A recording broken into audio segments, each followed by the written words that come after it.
Hello and welcome to Wrestling in Mom's Basement. This is the weekly reviews for Raw, SmackDown, NXT, and 205 Live for the week of June 25th. I am, of course, Patrick Young. This gentleman to my right, Kevin Owens may have met Shania Twain, but that don't impress him much. Joe Venuta. Thank you. Neither does Roll. That was the smoothest I've ever done that in my life. In my broadcast career. Going 1 year in about 10 days. 10 days. Well, they're coming like the present, I guess. Don't worry, I'll stumble over my words next week. Yes. Speaking of things that don't impress me much, this is our Roll review. They stay impressive. It doesn't impress you much, but did impress you a little. But the opening did. Well, not the opening show, the opening my notes. The chase for the Intercontinental Championship was WWE Rules Keystone on Monday. As has been the case for much of 2018, the battle for that mid-card title has been the boom for the rubber reign. That was true once more. Seth Rollins trying to claim his crown against Dolph Ziggler in San Diego. The Universal Championship on one hand remains MIA. Brock Lesnar's only contribution to the show was the terms of his contract. Apparently preventing a number one contenders match. I'm not sure how that works, but okay. Roman Reigns and Bobby Lashley continue to compete for position as able to challenge him in a feud that has a little spark. That wasn't the only place where the show came up short. Raw went with the teams that don't get along angle 3 times on the same night. As you remember, Fallon created a company many times. Bayley, Finn Balor, and Lashley were among the superstars paired with partners they put the same. So here's our breakdown roll. First is Bobby Lashley and Roman Reigns' opening segment. Yeah, it was a Bobby Lashley and Roman segment on the mic in the middle of the ring.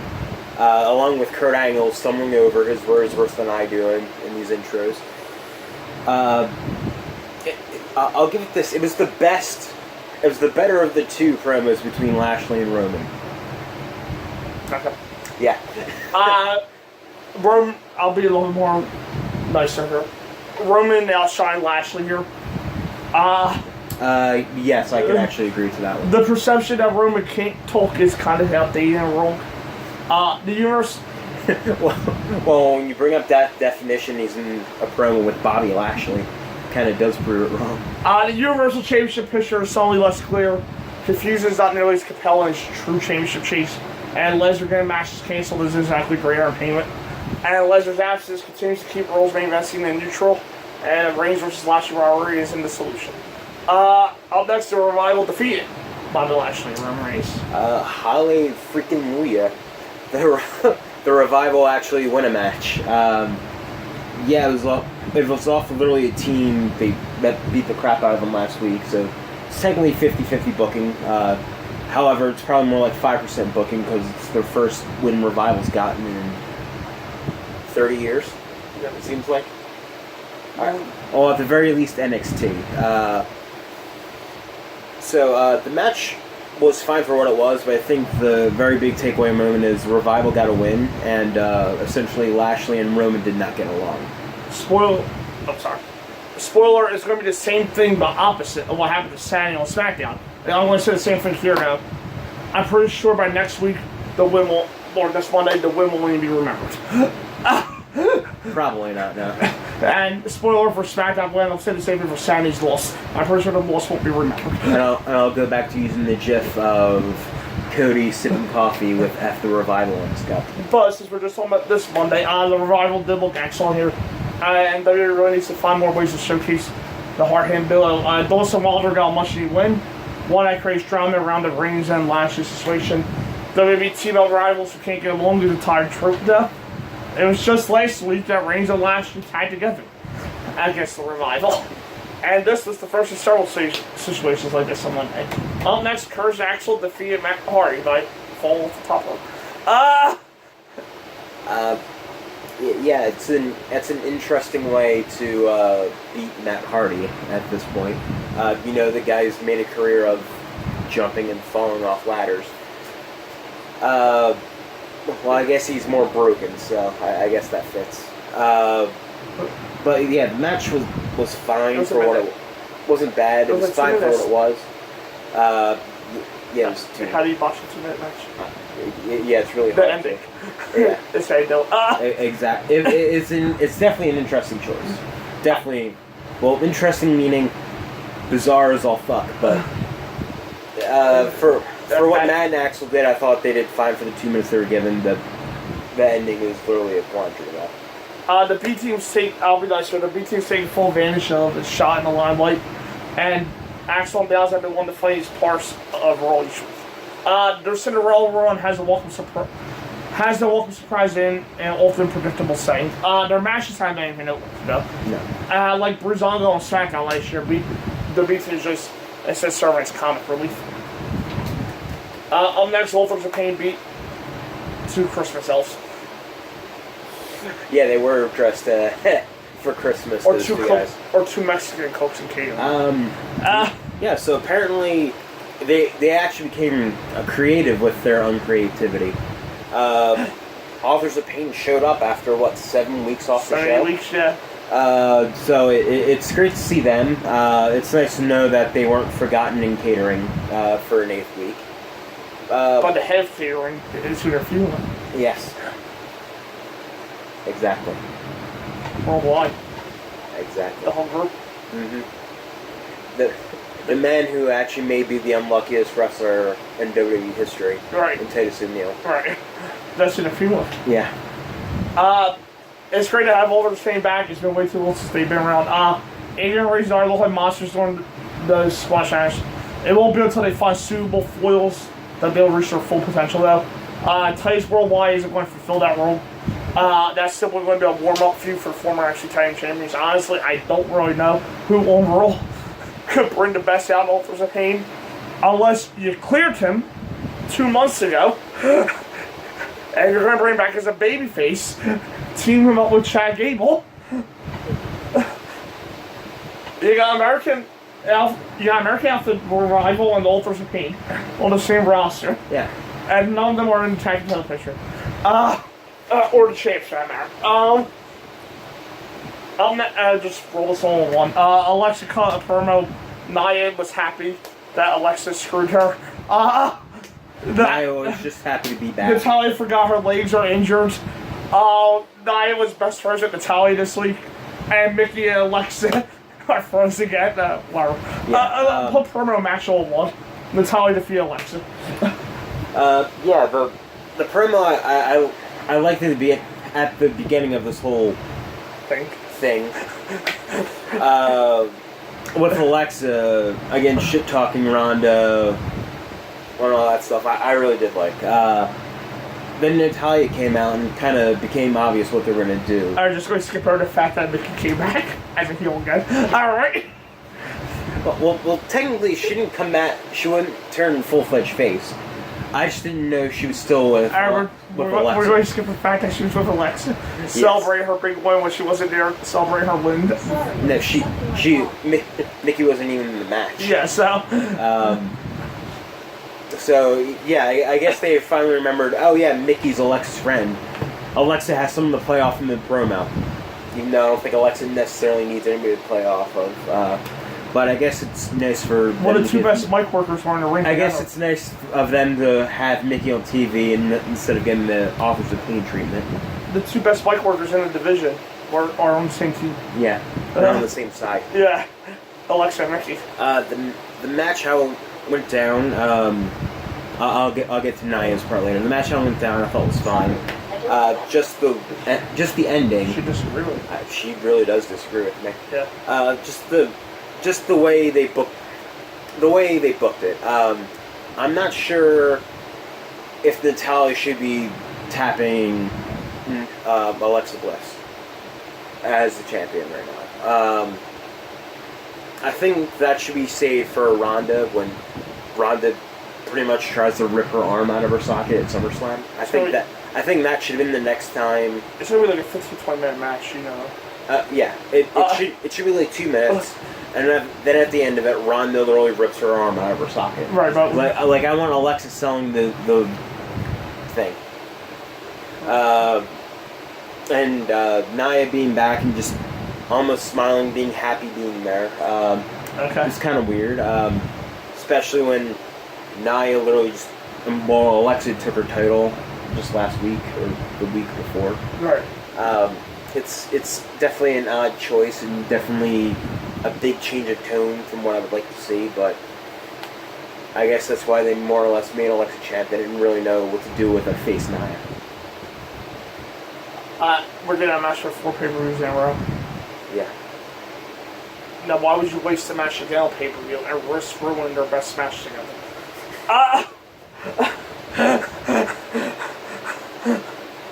What? Maybe with the win from Natalya, they're adding her into the match. Oh well, someone can wrestle in a Women's Championship match on the main roster. That's enough. I'm hoping that's what they lead to, or how maybe Mickey gets a win on Nia next week. I'm sorry. No, it'll be a triple threat. Little Miss Bliss did well to rile up the crowd that seemed disinterested at first. Her promo went on for far too long, but she remains a skilled irritating little bitch. The match was quick. There was little in the way of highlights, and Natalya making Alexa tap came way too early. Sure, Ronda shouldn't do much worse to her, but why soften the drama of that moment? It would have been wiser for her to still win and keep the babyface as a chase move. Yeah. Up next, Bayley and... Or hell, in the sharpshooter, Mickey runs in. You have another person there. Up next, Bayley and the Riot Squad defeated Bayley, Ember Moon, and Sasha Banks. The match I thought was pretty good between all 6 of them. But I think the bigger talking point in this whole thing would be what happens after with Bayley and Sasha. Again, I thought the match between the 6 girls was a good match. We actually got a lot of 6-woman man tags this week too. One UK tournament night 1. This SmackDown. To a every show had NXT. one. Every show had one set for UK night 2. Yeah. So we literally got a 6-person tag. It may be considered the worst of the bunch. Because I'll consider this one of the worst of the bunch. But however, I thought it was very good for what it was. Yeah, it was an okay match. Showed off Ember's skills. It won't be the aftermath that people talk about. Did you even talk about the aftermath? I thought we were separate. Okay. Taking those stuff apart. Essentially, you should actually probably talk about it, right. Just to say what went down. The moment has been a long time coming. Yes. WWE teased the breakdown for years. I put months, but I mean years. For at least the latest 15-20 years. Let's see. Bayley went up to the main roster in August 2016. Yeah, we were there for it. So yeah, so almost 2 years. Yes. 2 years storytelling. That's not bad. The image of Bayley glaring down at broken banks of touch her ground face, that was pure art. So that was right. This feud, if booked correctly, can still be one of Raw's highlights for the rest of the year. Yeah. But they're not in the Women's Championship picture. Why Bayley has to go to counseling now for something that happens every other week on Raw is beyond me. No, Braun Strowman and Roman almost kill each other in their feud. Those guys don't need counseling whatsoever. WWE... But Enzo walks backstage naked. And Bayley turns on Sasha. WWE better not drain the drama from the story that... with some ridiculous segments. You know they're going to. I thought the segment was well done. I just thought it was way too late. I agree with that sentiment. It was way too late. I think people would have cared about this a lot more if it happened after like WrestleMania 33. Yeah. Not almost more than a year later. Good news is they did in Bayley's home state too. I'll get them correct there, but they knew they were here. Yeah. They were going for a heel Bayley though. I don't get that. Yeah. I'm not sure about a heel Bayley like this. I think this is a good for face Bayley to get this aggression. Yeah. However, they literally had her say, "Sasha, you ain't shit." Yeah, I see the shirt. I like it. You see the shirt? Yeah, I did. Yeah. So I get adding aggression to Bayley. I really do get that. they may have taken it a little too far though. I think Bailey probably Sasha should have shoved her, and then Bailey started just wailing on her, and had the refs that were separate her and have her I guess belly to Bailey a couple reps. Yeah. She just snaps and not is incredibly vindictive against Sasha. Yeah. Because it didn't seem like they were going full heel afterwards with Bailey. So I think I probably would have showed definitely aggression between the two, but I don't think I would have had Bailey been as dominating or vindictive like that. Yeah.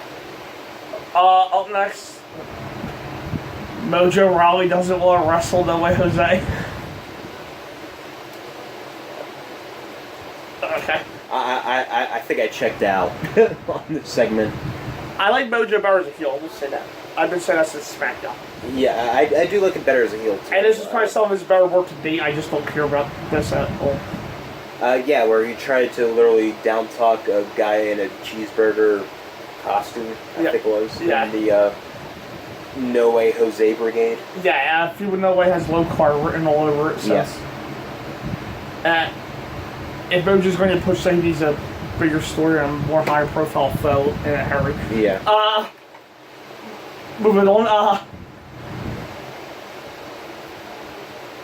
Lowly rewrites the show from the week before and just switches it up. Braun Strowman and Kevin Owens defeated Constable Corbin and Finn Balor right now. I took it as more or less they're trying to do a strange bedfellows match. We already had two of them. Yeah. The match was a fun house show style match. Yes. However, this was on TV. Right. I do like the interactions between Owens and Braun. It's just sort of beneath them. Beneath them, and I think it's starting to damage Braun a little bit. I think he is becoming damaged goods, where all the cool stuff Braun did, he did as a heel, and now they try to make it a little bit more comedic side for Braun Strowman as a face, so the fans can get behind him more. I get that sentiment. However, it's not going to be anywhere near as cool or likable as what Braun Strowman did as a heel. The one time you want to listen to the things is when you punch in my face. Yeah, it was a fun house show style match. Their interactions, Owens and Braun, more the heart of the match as Braun whirled around Owens. Balor and Corbin are clearly headed for a feud with each other. That is not the Universal Championship match. Balor fans would like to see. Yes. But at least he should remain the spotlight, I guess. Strowman chasing out Owens in the coming weeks has solid entertainment potential, but I'm sure what good really does either one. And the main event, Seth Rollins, if he does it by DQ, retains the Intercontinental Championship. I thought it was a very good match. I guess my more negative side comes from the ending where they had Roman sort of save Seth. I think everyone was sort of expecting somebody else, like Dean Ambrose. Even Jason Jordan, I thought, could have been just like a fun little surprise at the end. Or Alicia Fox, if they didn't release her return or whatever. It could have been Alicia Fox. It could have been. But she technically got the club this week. No. Because the club literally had the same sort of type of thing on SmackDown. Yeah. But that's SmackDown, this is Raw. But yeah, I thought the match was really good from Dolph and Seth. Probably the ending holds it back with it just being a DQ. And especially with McIntyre getting re-involved in the match after he was thrown out. He probably should face some more repercussions.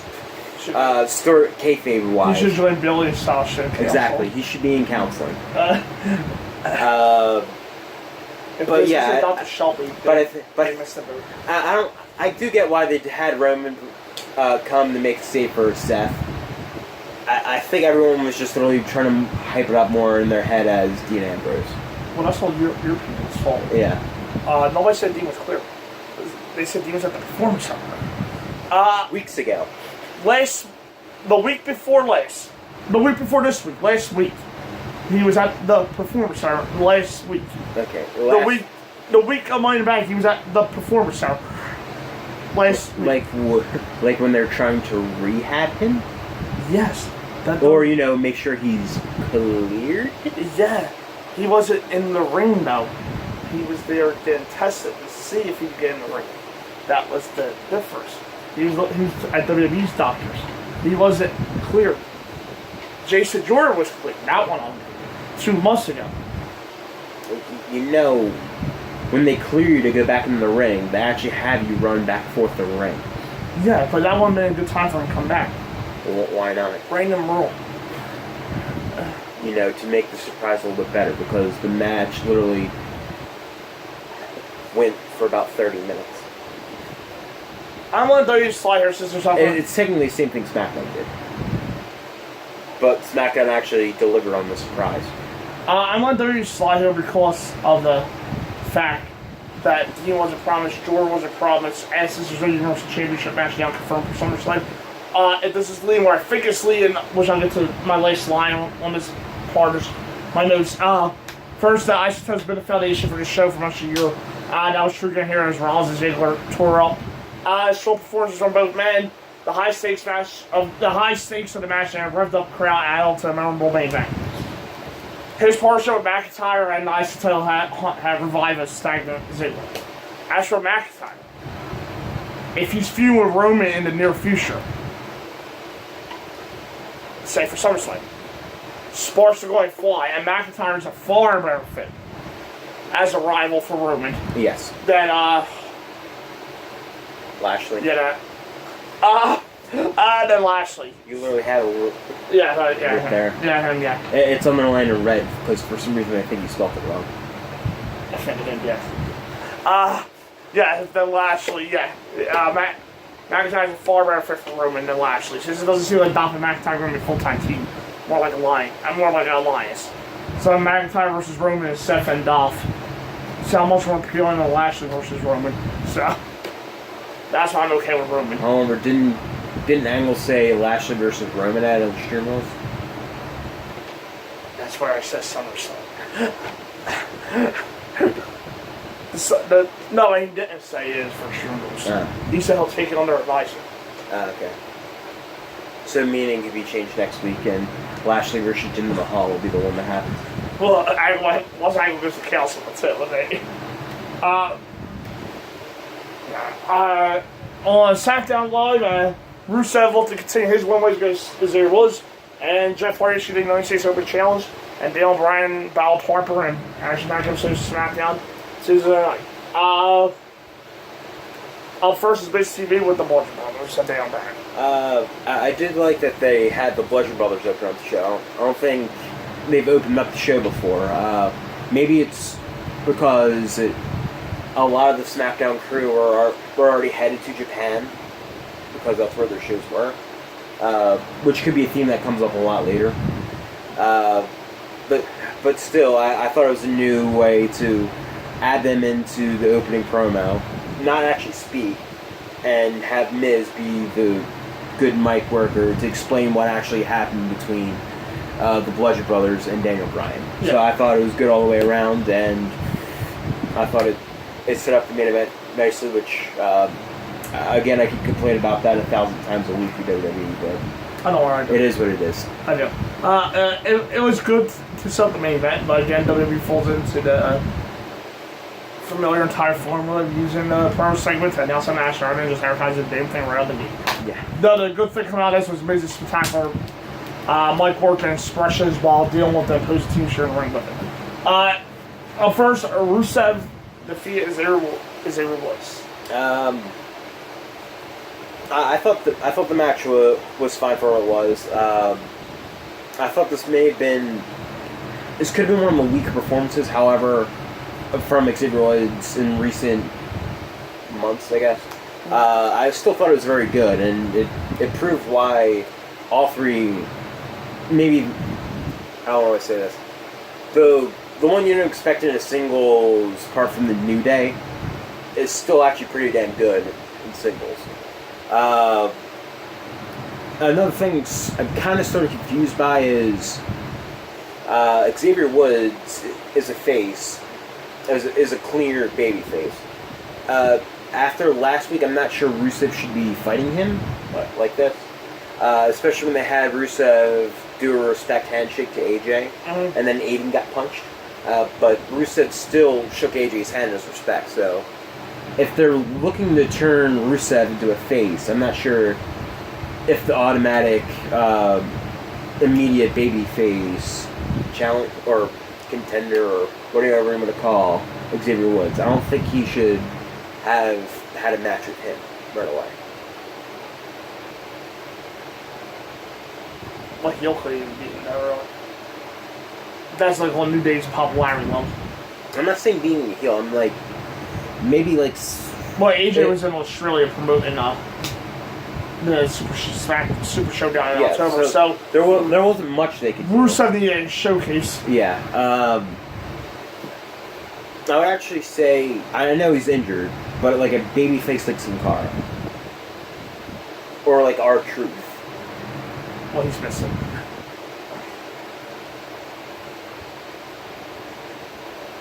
Rusev beating R-Truth, they don't do much for. Yeah.